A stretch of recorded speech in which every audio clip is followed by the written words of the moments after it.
talk a little bit about this. Is something, the word empathy. It's a shamanic principle. Shamanism is simply a simple thing. It's often made complicated, but it's very simple. Shamanism is the art, the skill of being able to communicate with nature and then be able to take that communication from nature and bring it to the people, to the community, to the world in a way where it can be healing and profoundly inspirational so that human beings can live better in the world. And a shaman is someone who can speak to nature and bring it to people.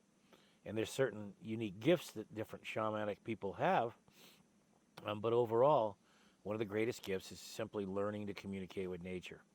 Now, anybody can do it. There's just some that are better than others.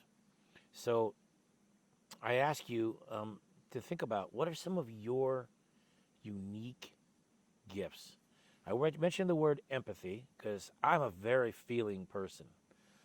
I will say again, what are some of your unique gifts? As I'm speaking, think about this. Empathy is one of mine. I have the ability from being raised in nature consciously by different mentors, and most importantly, the earth itself as my teacher. And I knew I was the student, and I opened to the earth being my teacher. It's one thing to say it, it sounds good, but I lived it. And so the earth came into me on a daily basis and taught me. And I became one with the earth. And I now, at 63 years old, am living with that as the foundational part of my life. And it's good, guys. I mean, it's good. So empathy is the ability to put yourself into another being's being and feel and listen and hear and understand on all levels how they live, how their life is, how their world is, and then being able to take that and share it with the world around you. Or if nothing else, just enjoy the experience of being able to fuse with another being that lives on this earth so deeply. So again, what are some of the gifts you have? Another gift I have that's a shamanic principle is I'm a dreamer. Now, this is not like dreams that you have at night when you sleep. That's a whole different kind of a subject. This is about being able to dream of ideas, being able to dream of solutions, being able to dream of beautiful things that connect us to our heart and our soul. And then the other part about being a dreamer, and I call this my medicine. This is my medicine. I'm empathic.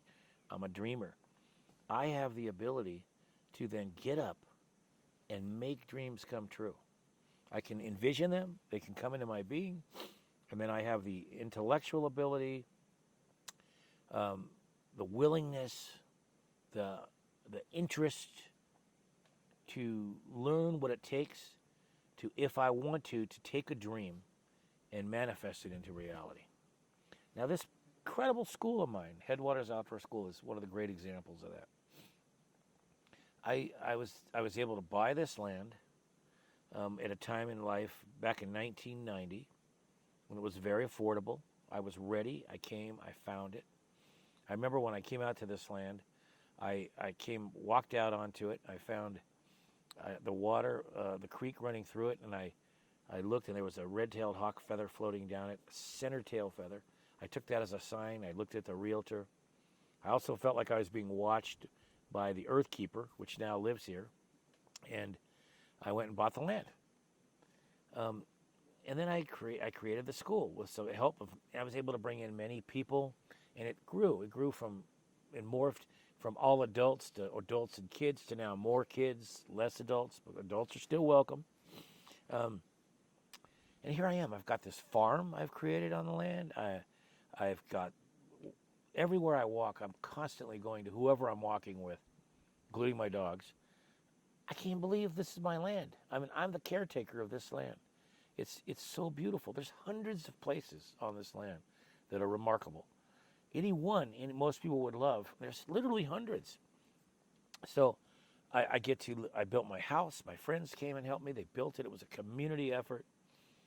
We have the best water in the world. It's been in the earth for 5,000 years when we drink it. We look at Mount Shasta. We have wilderness behind us. I mean, I am so happy. This dream, I manifested it, but I brought in the help of my friends, my community, the earth keeper, the animals on the land, the rocks, so forth.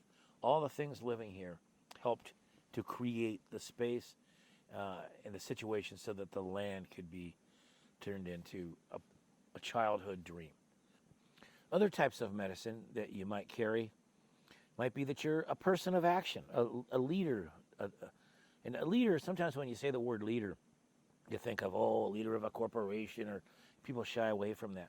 The world needs people who can lead. Now, a great leader knows how to be a follower, too. And there's times when being a follower and helping those who are leading is another form of tremendous medicine. When you're helping someone or something that you believe in, that has integrity and comes from kindness and love and heart, it can be incredible to be a follower. And it's absolutely vital that followers consider following as a serious medicine, a gift to whatever they're following. But a leader, you need leaders. People, this school would have never happened here, Headwaters, if I hadn't have had the vision, the dream, and made it happen.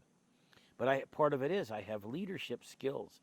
I'm able to bring people together and ideas without just overpowering it myself, listening to others and bringing their hopes and dreams into it and creating something beautiful out of it. Often the best way to lead is by example. Be a leader who is a good example of what you're teaching, what you're doing. And I think all of us have leaderships in us to some degree, and all of us have followers in us. Some, the medicine of leadership comes out stronger. Some followers. Both very powerful medicines to carry. The medicine of kindness, of heart, of inner peace is something that you could possibly have or grow within you. That is a person who, wherever they go, whatever they do, whether they're talking to nature and plants and animals, or whether they're in communities, or whether it's a friendship, or somebody in line at the grocery store, or somebody you pass driving your car on the road, if your medicine is kindness and leadership, not leadership there, kindness and the willingness to be helpful and come from heart and love and care, that'll change the world. That'll change the world. The medicine of being a good listener, someone who can just listen without judgment and without needing to get something from it. How often in our lives do we get to be heard? Do we get to tell our story? Does someone even care? Do you know how wonderful that is? And then there's all kinds of medicines, like you could be a healing person, someone who heals. Well, being a good listener is a form of healing. But someone who can make medicinal tinctures from nature, from plants, who can be empathic with plants and have plants tell you what they are, and then you can make the medicine and distribute it to people. Someone who knows other medical ways of being and can share that. Hands-on healing, energy from the hands, drum healing from a drum. Another medicine I have is the sweat lodge. I would have never thought I would ever be a sweat lodge leader. I mean, I didn't even know what a sweat lodge was. And at 10 years old, I've said this story before, at 10 years old, I was taken into a sweat by the Flathead Indian people where my grandfather lived on the reservation. And I knew right then that was my path. I called it the sweat lodge way is the earth way. And I grew into it. And for 30 years, I've been leading sweats for people.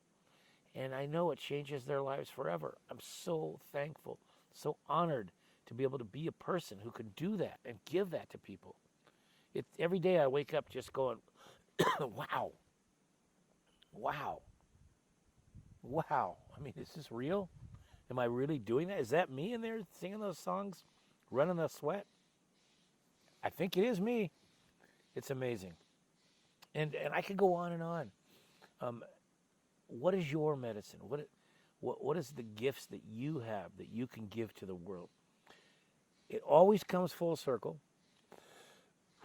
because full circle means that you put out that goodness, it'll come back to you in other ways.